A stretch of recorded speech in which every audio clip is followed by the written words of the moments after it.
Welcome back to Spec Frequency. My name is Mohammed, and today we're going all in about clowns.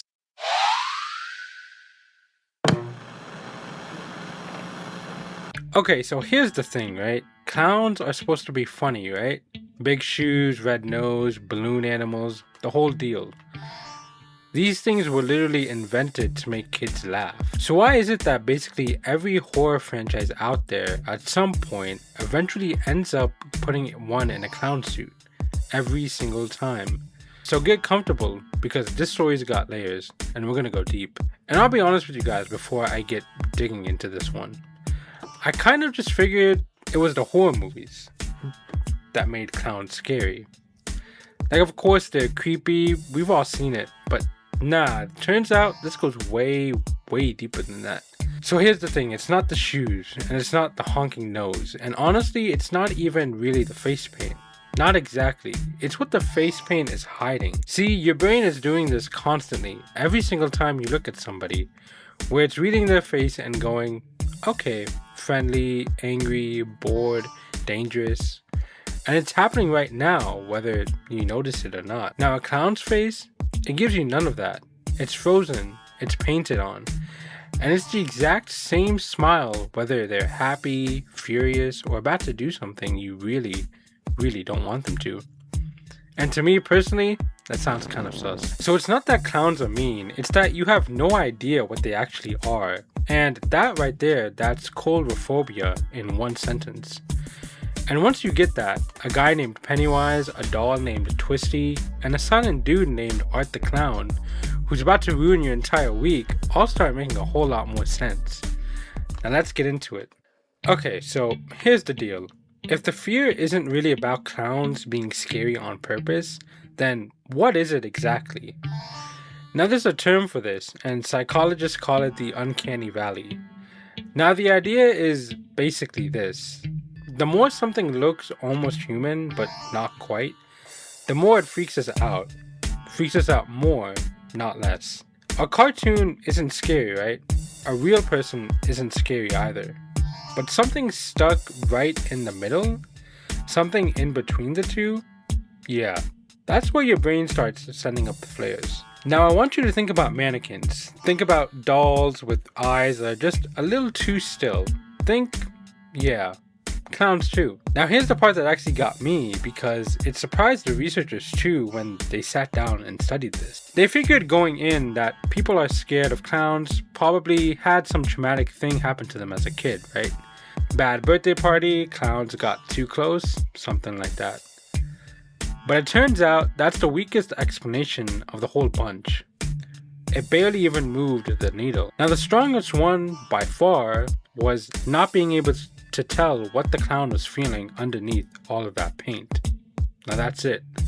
That's the whole thing right there. Because your brain reads faces constantly, and it's not doing that for fun, guys. It's doing it to answer one question over and over thousands of times a day.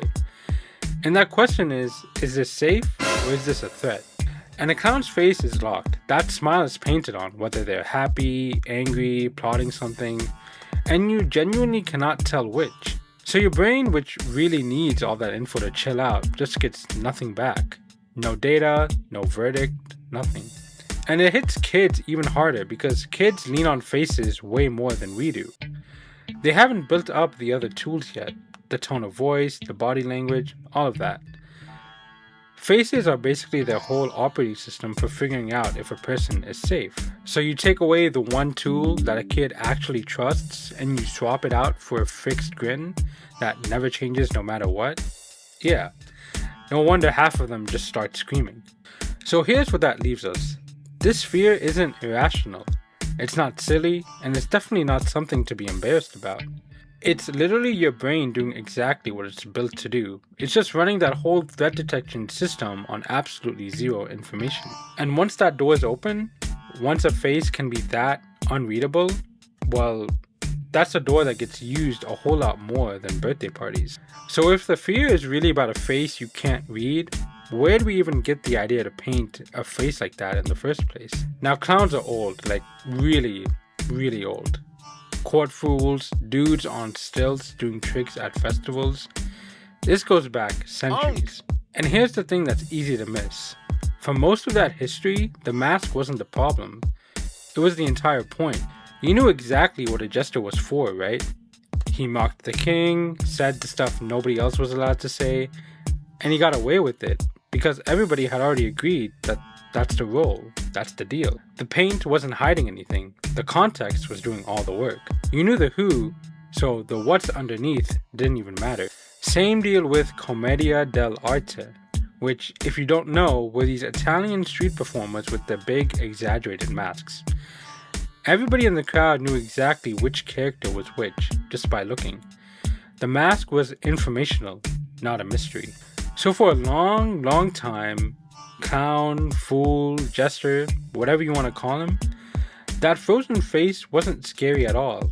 It was just a costume, and everybody was in on it. But now, here's the turn. That whole system works only as long as the context holds. As long as everybody keeps agreeing on what the mask actually means. Now, the second that agreement breaks, the second you can't trust the who anymore, you're left with just the mask, a frozen face with nothing behind it, and no explanation at all. And we already covered what your brain does with that. So the fear didn't get invented somewhere down the line. It was sitting there, this whole time, just waiting for the context to slip. And in the next part, it slipped. Bad. Context slipped, and here's where it gets dark for a second, so just bear with me. In 1978 Chicago, a guy named John Wayne Gacy gets arrested. And it comes out that he'd spent years performing at kids' parties, charity events, hospitals, dressed up as a clown he called Pogo. He was later convicted of murdering 33 young men and boys. Now here's the thing. Gacy didn't invent the whole clown as a monster idea. But he did something honestly a lot worse. He took the one piece of context that made clowns feel safe, that whole it's just a guy in a costume thing and we know what he's for thing, and he proved that the context can lie to you. The mask wasn't hiding a performer anymore. It was hiding whatever it wanted to hide. And now everybody knew that was possible. And that's the moment this whole fear stopped being theoretical. Now fast forward to 2016, and this is where it goes full internet, right? Reports started coming in out of Greenville, South Carolina. People dressed as clowns, allegedly trying to lure kids into the woods. Except, and here's where it gets weird, it doesn't say in just South Carolina. Sightings start popping up all across the country, then other countries too. People calling the cops about clowns just standing in yards at night.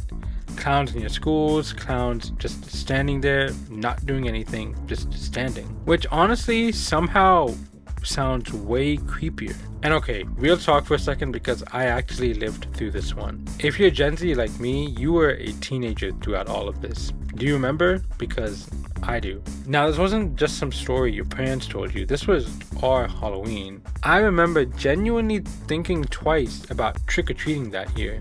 Groups of us just walking around, checking the tree lines as we walked, texting each other if we heard about the latest clown sighting, all of it.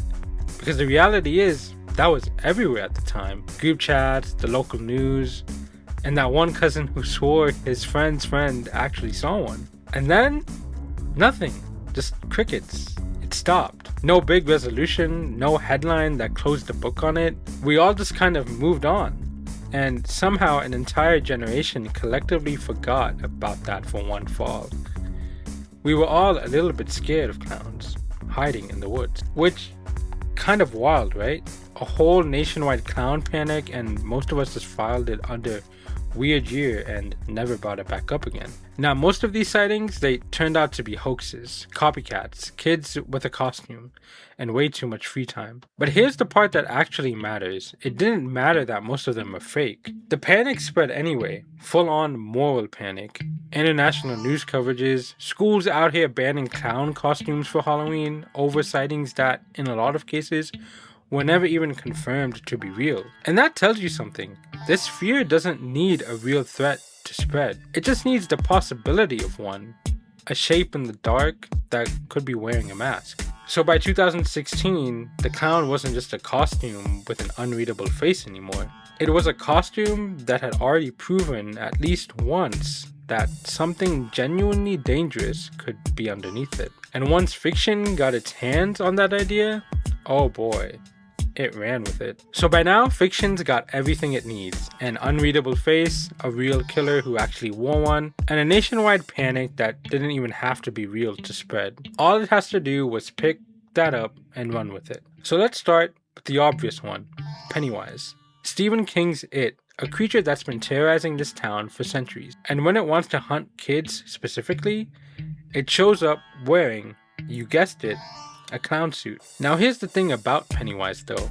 As scary as he is, and he is actually very scary, he's also kind of readable once you sit with him for a minute. Now he talks, he monologues, and he straight up tells you what he wants, which is you and your fear, preferably both at once. And he shapeshifts into whatever you're already scared of, which means the second you know a character's fear, you basically already know what's coming. So Pennywise is terrifying, no argument about it at all. But he's terrifying in a way that you can eventually kind of get a handle on. He explains himself, he's a monster with a monologue. Now Art the Clown, completely different animal.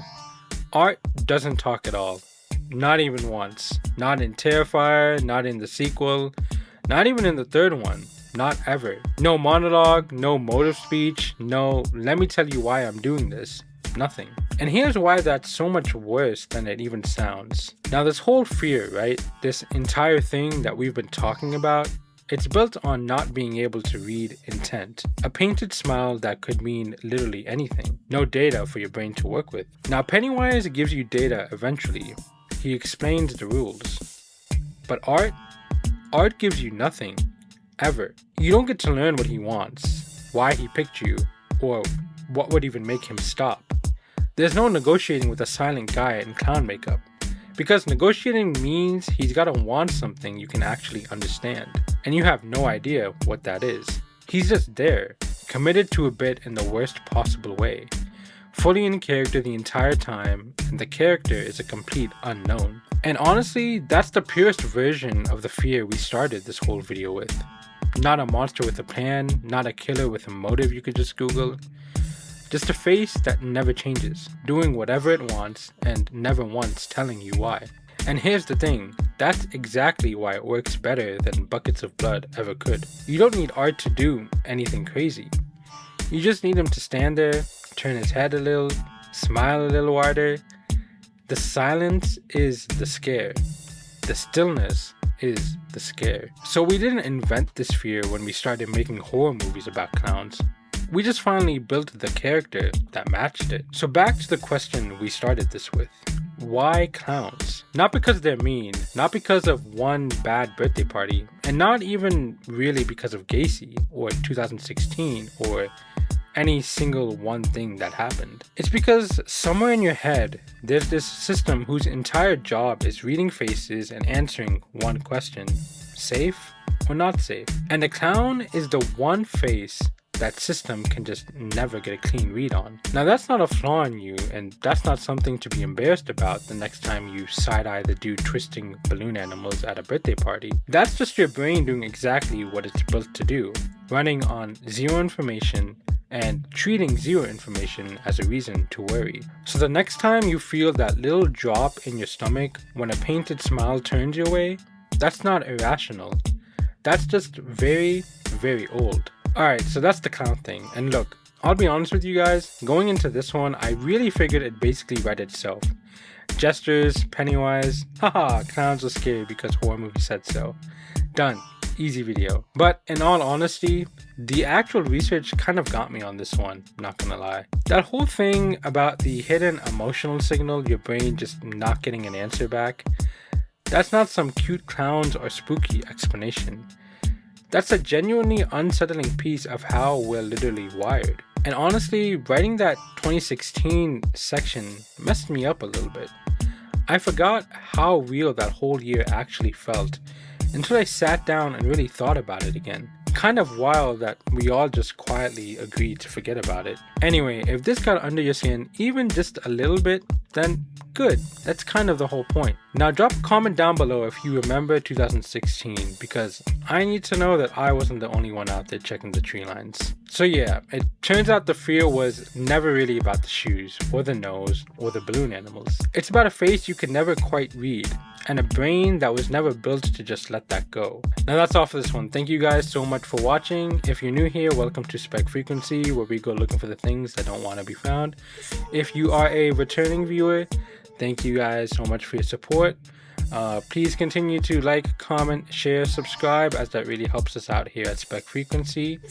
In the meantime, take care, and we'll see you next time. Peace out.